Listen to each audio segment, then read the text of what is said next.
Okay, magandang araw Pilipinas. Sa araw pong ito ay pag-uusapan po natin.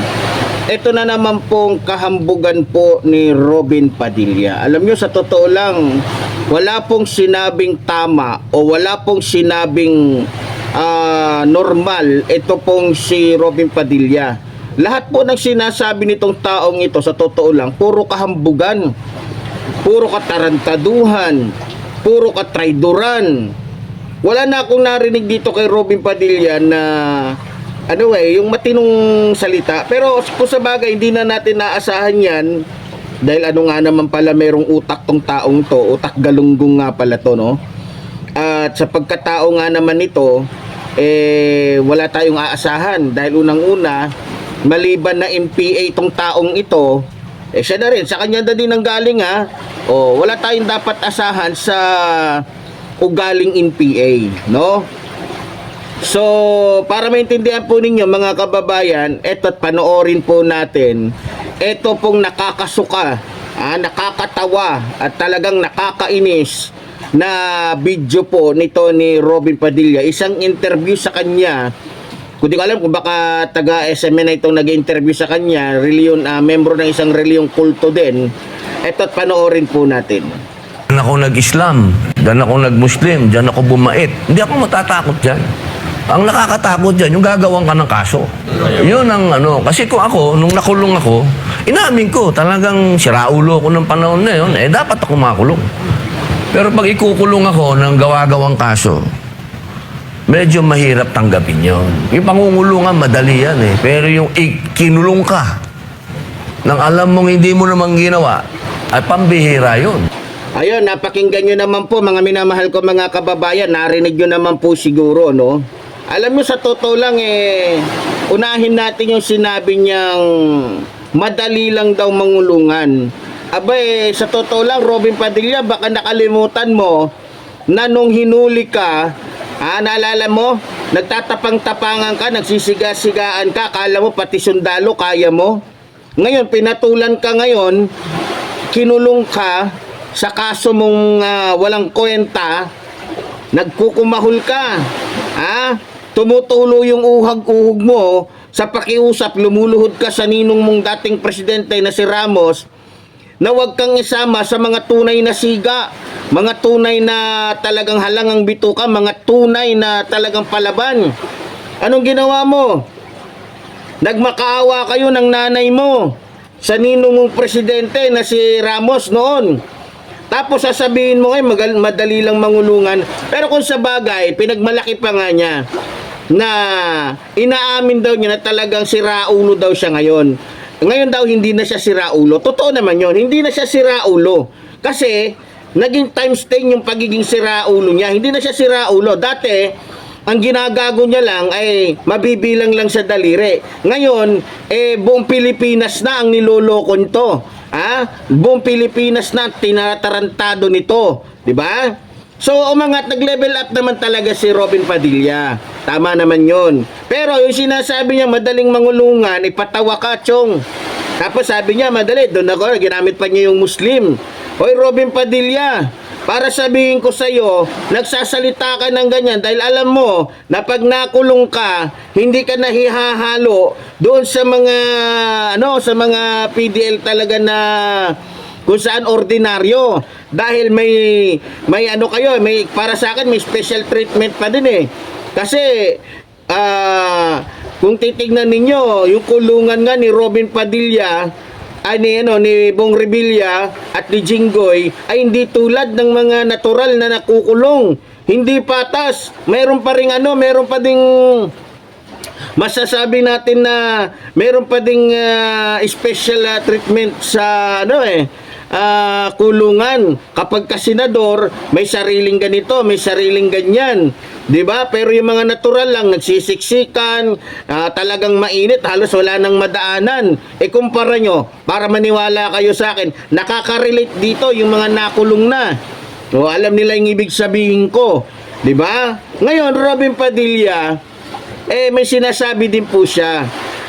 Ang mas masakit daw niyan, kaysa sa makulong, madali lang naman daw makulong. Ang pinakamasakit daw, yung magkaroon siya ng kaso na gawa-gawa lamang. Robin Padilla, wala namang ikinakaso ang gobernong ito na gawa-gawa lamang. Kung meron man, siguro kung naaalala, nung panahon ni Digong, na kung saan lahat ng mga hindi nila kakampi, talagang hahanapan nila ng kaso. Kahit wala namang kaso, pipilitin nilang makulong ito sa kahit na anong paraan, kahit pa manakot sila ng tao katulad ni Kerwin Espinosa. Kung maalala ninyo, mayor ng Albuera Leyte, para lamang mailigtas ni Kerwin Espinosa yung kanyang buhay, sumunod na lang siya kasi tinakot siya nila Bato na kapag hindi siya sumunod sa kagustuhan nila na ituro si Leila de Lima bilang kasangkot sa mga gawaing na involve tungkol sa droga, papatayin siya, di ba? O napilitan ngayon yung mayor ng Albuera Leyte, di ba? Kasi yung tatay nga niya mismo di ba? Pinatumba mismo sa loob ng kulungan. Yung pa kayang nasalaya siya, kasama siya ng mga kriminal, di ba? So ngayon, Robin Padilla, alam ko saksi ka sa mga kahayupan ni Rodrigo Roa Duterte noong mga panahon niya. Kaya wag ka magmalinis. At kung sa bagay, wala naman kaming paniniwalaan sa isang salita ng isang NPA dahil NPA ka nga, di ba? Ngayon iniimbestigahan ka na ng Armed Forces of the Philippines, iniimbestigahan ka na ng ilang mga ahensya dahil sa kadaldalan mo, di ba? Wala kang pinagkaiba sa amo mo na hindi iniisip yung sinasabi. Basta makapagsalita lang, sasabihin niya kung anong gusto niya. Hindi man lamang nag-iisip kung ito ba'y kapapahamak ko, kung ito bang sasabihin ko ay maaari ako maimbestigahan. Walang ganon. Kaya nga itong kanilang amo na si Rodrigo Roa Duterte, yan ang kinapahamak kung ano-anong pinagsasabi. Di ba? Minsan naglalaglag pa ng tao itong kanilang amo. Sabi ni Bato, hindi daw siya kabilang sa Davao Dead Squad. Ngayon, mismong si Rodrigo Roa Duterte na, dahil sa katabilan ng bunganga, ayun, may napapahamak na iba, yung sarili pa kaya niya, hindi niya mapahamak. Dahil nga sa ganun ng estilo nila, nangyari nga. Di ba? Swak na swak, itong si Jingo Estrada, itong si Bong Revilla, swak na swak, itong si Marcoleta, si Mike Defensor, lahat sila tahimik na. At talagang kinakabahan na dahil nga naman pagka sila ay nahatulan, habang buhay na silang nasa kulungan, habang buhay na silang mananahimik dahil naman talaga ang dapat sa mga taong walang ibang ginawa kundi manggulo ng manggulo dito po sa ating bansa. Walang ibang ginawa kundi sirain ang pangalan ng isang taong napakatino, napakabuti, napakamakatao, napakamakadiyos, napakamakabansa. Diba? Ngayon, mga minamahal ko mga kababayan, isang bagay lang po ang gusto kong sabihin dito kay Robin Padilla. Babalikan ko yung tungkol sa sinabi niyang ang masakit sa akin, yung ganito, gawan ako ng kaso na hindi naman totoo. Ngayon, alam mo naman Robin Padilla kung anong kaso mo, di ba? Ang kaso mo ay patungkol sa pagtulong mo, sa pagpapatakas mo kay Bato de la Rosa na kailangang mahuli nang sa ganon ay mapanagutan niya yung kanyang krimen na ginawa sa mga Pilipinong walang kalaban-laban. Tama?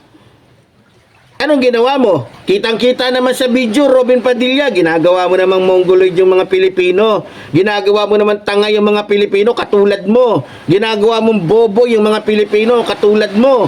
Huwag mo naman kaming gawing ganon. Kasi hindi kami katulad mo. Kung yung utak mo ay kasing liit lang ng utak ng ipis, huwag mo kaming igaya. Ha? Ngayon, para sa mga Pilipino, makinig ka, Robin Padilla. 99% ng mga Pilipino gustong-gustong makulong ka. Alam mo ba yon? Gustong-gusto namin na makulong ka nang manahimik ka na rin. Nang hindi na rin namin nakikita yung mga kayabangan mo dyan sa Senado. Wala ka namang kwentang senador Wala ka namang nagagawa. Puro yabang lang naman ang ginagawa mo ngayon masasaktan ka, Robin Padilla, sa mga sinasabi ko. Kasi totoo. Alam mo, Robin Padilla, kaya ka ikukulong, kaya ka kakasuhan dahil sa unang-una, kitang-kita na talagang yung mga kilos mo ay kilos ng isang politikong walang magandang gagawin sa Pilipinas Di ba? Unang-una, talagang ang nangangamoy Duterte ka. Kaya lahat ng ginagawa mo, lahat ng sasabihin mo ay hindi para sa mga Pilipino o hindi para sa kapakinabangan ng mga Pilipino, kundi para lamang sa tawag ito, para lamang sa pakinabang ng iyong mga kasama. 'Di ba? Alam ko, Robin Padilla, na ikaw ay aso, tuta, robot ni Digong, na kung anong sabihin nila sinusunod mo na. Sinusunod mo na kahit na walang dahilan o kahit na alam mo na mali. Kasi malaki ang utang na loob mo, 'di ba? Malaki ang utang na loob mo sa mga Duterte. Hindi ka magiging senador kung hindi ka inendorso ng iyong amo, na kung saan ay nabudol yung mga Pilipinong naniwala sa kanyang mga kasinungalingan. Tama ba, Robin Padilla, yung sinasabi ko? Ngayon, kung sakaling dumating yung panahon na makukulong ka, siguro yun na rin ang panahon na makakapag-isip-isip ka na ang lahat pala ng ginawa mo, ang lahat pala ng mga sinasabi mo, lahat ng iniisip mo ay hindi para sa mga Pilipino, kundi para lamang sa sarili mo. Alam namin, Robin Padilla, na napakagaling mong artista. Alam namin na napakagaling mong magsinungaling. Alam namin na napakagaling mong umarte. Kasi yan ka nga naman talaga. Diyan ka magaling ang umarte. Pero sa totoong buhay, wala ka. Tama ba, Robin Padilla? Ngayon, ang masasabi ko lang sa iyo, Robin Padilla, magsanay ka na humawak ng rehas. Magsanay ka ng humawak ng rehas ulit. Baka limot mo na kung paano humawak ng rehas. Alam nyo, nung nakakulong ito si Robin Padilla, walang araw na hindi umiiyak to. Kasi, paano ko nalaman? Tatay ko po, tulad nga ng sinabi ko, dati ding jail guard. Tama? Dati siyang jail guard. Nagretiro siya bilang isang jail guard. Nung nakita nila ito, nung una, talagang parang basang sisiw.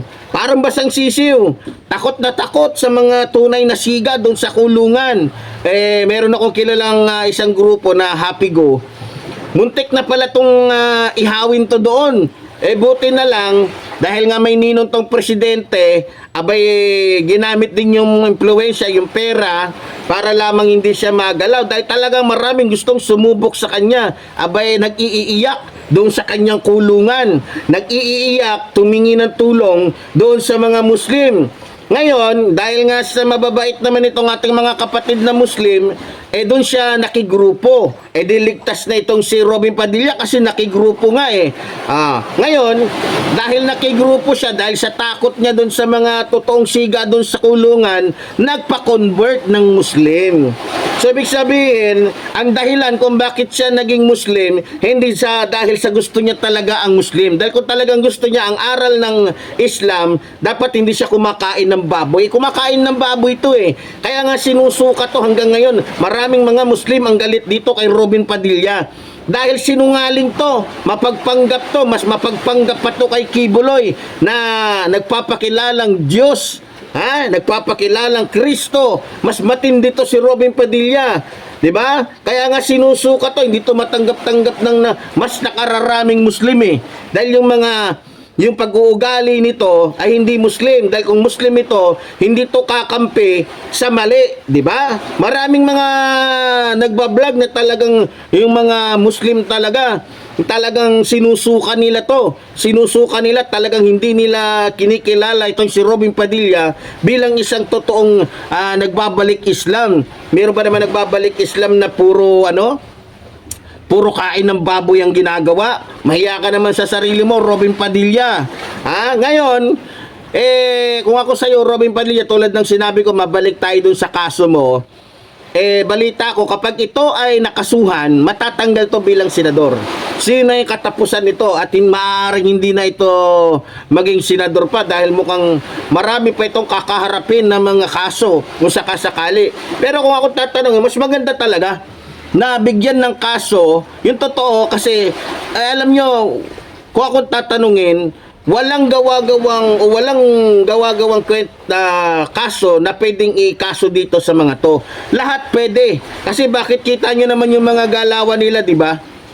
Lahat puro pagbabanta, puro pananakot, puro panggugulo, puro paninirang puri sa ating mahal na Pangulo. Kaya ang masasabi ko, siguro kung makakasuhan man itong mga ito, may basihan. May basihan. Hindi nagkakaso ang gobyernong ito nang walang basihan. Hindi naman kasi si Pangulong Ferdinand Marcos Jr. si Duterte, no? Na kung saan ay talagang may sayad sa utak. Na kung saan, kung ano lang mapagtripan niyang tao, biro mo pati si Senador Antonio Trillanes na wala namang kasalanan, tapos na yung kanyang amnesty, binuhay.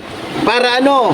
Para lamang makagante sa maling paraan. Dahil nabubuking sila ni Senador Antonio Trillanes, ginagamit yung kanilang kapangyarihan. Ginagamit yung kanilang kapangyarihan para lamang manlamang, mang-api, manakot ng mga taong gusto nilang takutin gamit ang kanilang mga kapangyarihan. Pero ngayon, hindi naman ginagawa ng ating Pangulo yan.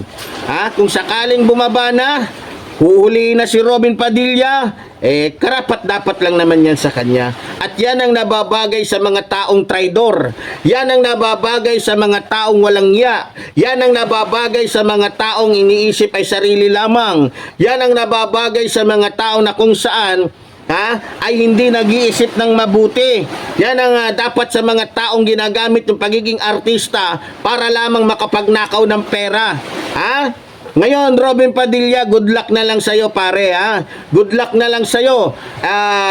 Dapat magsanay ka na, tulad ng sinabi ko, kasi kung yung mga amo mo nga, ay nakakulong na, yung mga leader nyo, sila Mike Defensor, si Marcoleta, na pinagmamalaki ninyo dahil porkit membro ng isang reliyong sungayan, akala mo hindi na makukulong? Diyan kayo nagkamali. Huwag niyong kalimutan na si Pangulong Ferdinand Marcos Jr. ang presidente. Isang presidente na sinasabi ninyong weak leader pero siyang nagpapabaksak sa inyo. Isang presidente na sinasabi niyong bangag na umaayos sa lahat ng mga kasiraan na ginawa ni Rodrigo Roa Duterte sa bansang ito, lalong-lalo na sa mga Pilipino. Ngayon, good luck. Muling sasabihin ko sa iyo, Robin Padilla, good luck sa iyo, pare.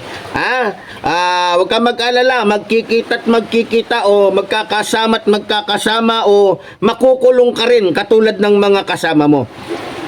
So muli po sa ating mga kababayan, alam nyo, sa totoo lang iniipit po tayo ng ating mga kalaban. Nitong mga nakaraang araw lamang po ay pinasira po o talagang nireport po ng ating mga kalaban yung ating Facebook na kung saan mayroon tayong inaasahan na kahit konti man lamang makukuha doon para tayo po'y makapagpatuloy sa ating pong pakikibaka, sa ating pong pakikipaglaban sa mga taong sakim sa pera at kapangyarihan. Kaya para po sa akin, lalong-lalo na sa ating mga kababayan, lalong-lalo na po sa mga PBBM supporters, ako po ay humihingi ng inyong konting habag, no, para po sa ating pong pakikipan. Di naman po kasi ako katulad ng ilan nating mga kasama dyan na madali po nilang nakakausap si Attorney Claire Castro, madali silang nakakapunta kay PBBM dahil nga malapit sila sa Kamaynilaan. Tayo po kasi talagang napakalayo, no? Kaya ang akin na lamang pong hinihingi sa inyo yung konting suporta po ninyo para po dito sa ating programa. Naniniwala po ako na basta mga kasama natin, kaisa natin, ay hindi po tayo pababayaan, no? Lalong-lalo na po ng ating Diyos na makapangyarihan sa lahat. So muli po, tulad po ng sinasabi ng inyong lingkod, mabuhay po ang ating inang bayan, mabuhay po ang nagmamahal sa ating inang bayan. Maraming salamat po.